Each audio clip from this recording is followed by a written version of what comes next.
know if you know me. You probably do. But you probably do. You know, life of a teenage multimillionaire, it gets harder every day. It's harder between the decisions I have to make, between what car I'm going to drive the next day, what other country I'm going to go to, how much money I'm going to get the next day. These are all really hard decisions that they all fall upon these shoulders. And sometimes I just wonder, you know, what's going on?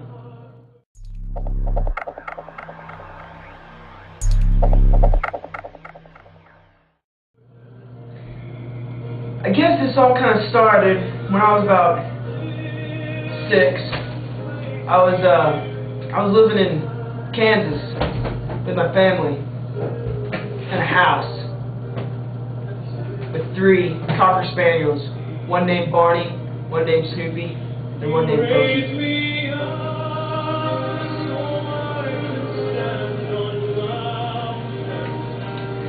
And then it hit me one day. I was sitting in my room. I just got a new TV.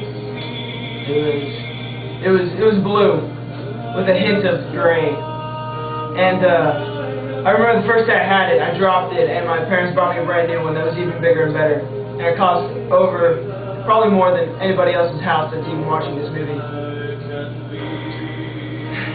But anyways, that big TV was awesome. And I got introduced to some pretty crazy stuff on that TV. On that TV, at 4 years old, I witnessed my first SpongeBob television show. You know, this is God.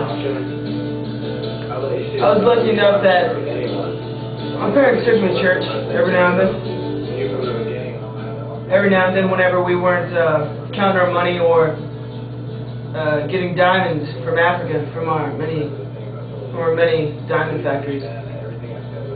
But we went to church, and I was always hearing them talk about this guy,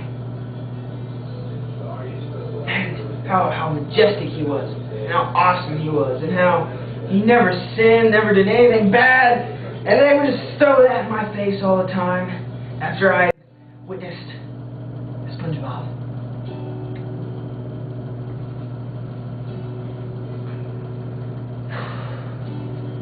I remember one day, I was about 6 or 7, I was consistently watching SpongeBob every day. I had to have it to survive.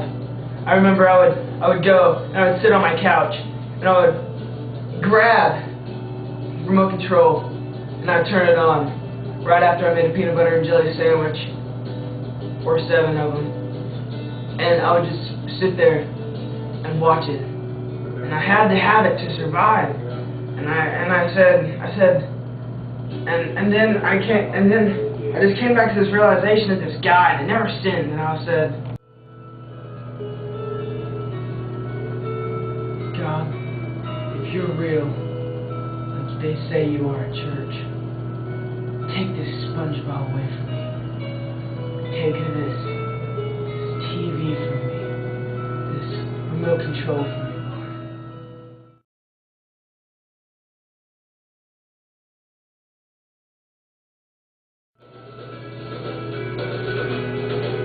So, I was about 15 whenever I said that prayer, and the next day I threw my TV out the window, and I paid a guy to go and pick it up for me and throw it away in the garbage can, which was located 20 steps away from my house. It was way too far for a man to go. And so, I got rid of it all. I got rid of my TV, my remote, my peanut butter and jellies. Took all my money. I put it in a savings account. And after that, I realized something. This God, He's so majestic, and He never sinned. but yet he died. He died for me. He died for the SpongeBob abuser. And I said, wow, all this time I've been watching SpongeBob and eating peanut butter and jellies.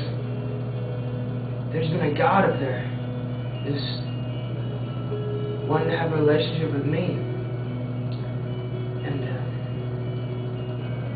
so, a few weeks after that day, I accepted Christ as my personal Lord and Savior.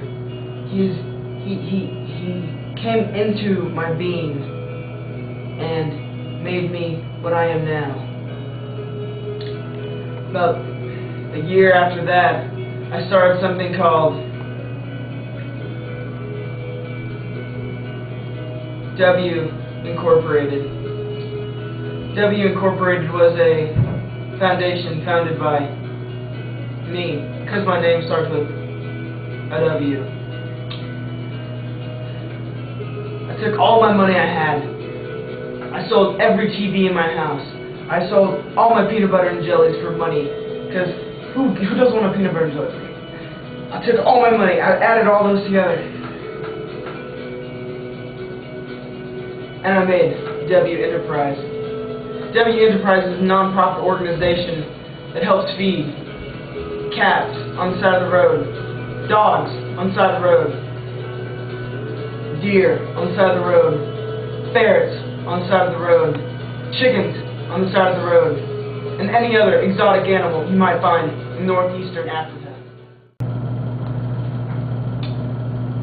My name is Weston Andreson, and I am 2.5.